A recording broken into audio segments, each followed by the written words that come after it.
আসসালামু আলাইকুম। মার্কাজুল কোরআন আইডিয়াল মাদ্রাসা হেফজখানা, বাইজিৎ চৌধুরীনগর, চট্টগ্রাম। রমজানে এই ঈদের ছুটিতে মাদ্রাসার যে সমস্ত ছাত্র ভাইয়েরা ৫ ওয়াক্ত নামাজ জামাতের সহকারে তাকবীরুল্লাহর সহিত আদায় করেছে এবং সকাল এবং সন্ধ্যায় নিয়মিত কোরআন তেলাওয়াত করেছে, তাদেরকে আজ পুরস্কৃত করার দিন।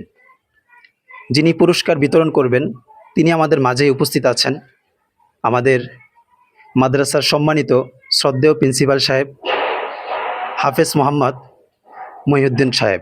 যিনি প্রথম স্থান অধিকার করেছেন মোহাম্মদ আবু সুফিয়ান। আবু সুফিয়ানকে অনুরোধ করছি আমাদের সম্মানিত শ্রদ্ধেয় প্রিন্সিপাল হুজুরের হাত থেকে তার পুরস্কারটি গ্রহণ করার জন্য। সবাই বলি মারহাবা। দ্বিতীয় পুরস্কার গ্রহণ করার জন্য অনুরোধ করছি মোহাম্মদ আরশাদ। আমাদের সম্মানিত হুজুরের কাছ থেকে পুরস্কারটি গ্রহণ করার জন্য অনুরোধ করছি। দ্বিতীয় পুরস্কার দুজন পেয়েছে, আরেকজন হচ্ছে মোহাম্মদ রুম্মান। তাকে অনুরোধ করছি দ্বিতীয় পুরস্কারটি হুজুরের হাত থেকে গ্রহণ করার জন্য। তৃতীয় পুরস্কার পেয়েছেন মোহাম্মদ ওমর ফারুক। ওমর ফারুককে অনুরোধ করছি তার অর্জিত পুরস্কারটি গ্রহণ করার জন্য। চতুর্থ পুরস্কার মোহাম্মদ রাব্বি। তাকে অনুরোধ করছি তার অর্জিত পুরস্কারটি গ্রহণ করার জন্য। পঞ্চম পুরস্কার পেয়েছেন মোহাম্মদ আব্দুর রহমান। তাকে অনুরোধ করছি আমাদের সম্মানিত হুজুরের হাত থেকে পুরস্কারটি গ্রহণ করার জন্য। ষষ্ঠ পুরস্কার পেয়েছেন মোহাম্মদ এটি ফুয়াদ চৌধুরী। তাকে অনুরোধ করছি তার অর্জিত পুরস্কারটি গ্রহণ করার জন্য। সপ্তম পুরস্কার পেয়েছেন মোহাম্মদ আবির হোসেন। তাকে অনুরোধ করছি তার অর্জিত পুরস্কারটি গ্রহণ করার জন্য। সে অনুপস্থিত। অষ্টম পুরস্কার যিনি পেয়েছেন মোহাম্মদ তানবীর।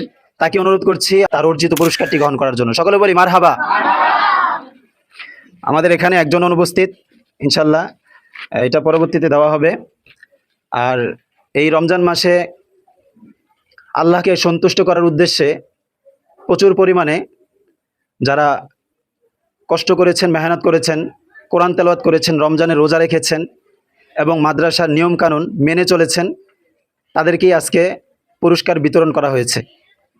আমরা চাই আগামীতে আমাদের যত ছাত্র ভাইয়েরা আছে তারা যেন আল্লাহ তাআলা সন্তুষ্টির উদ্দেশ্যে সবসময়, সর্বক্ষেত্রে, সর্বাবস্থায় নিয়মকানুন মেনে চলার জন্য এবং ৫ ওয়াক্ত নামাজ জামাতের সহকারে আদায় করার জন্য এবং আমাদের ওস্তাদ যা আমাদেরকে দিক নির্দেশনা দিবেন তা আমরা মেনে চলবো ইনশাল্লাহ। সবাই বলে ইনশাল্লাহ।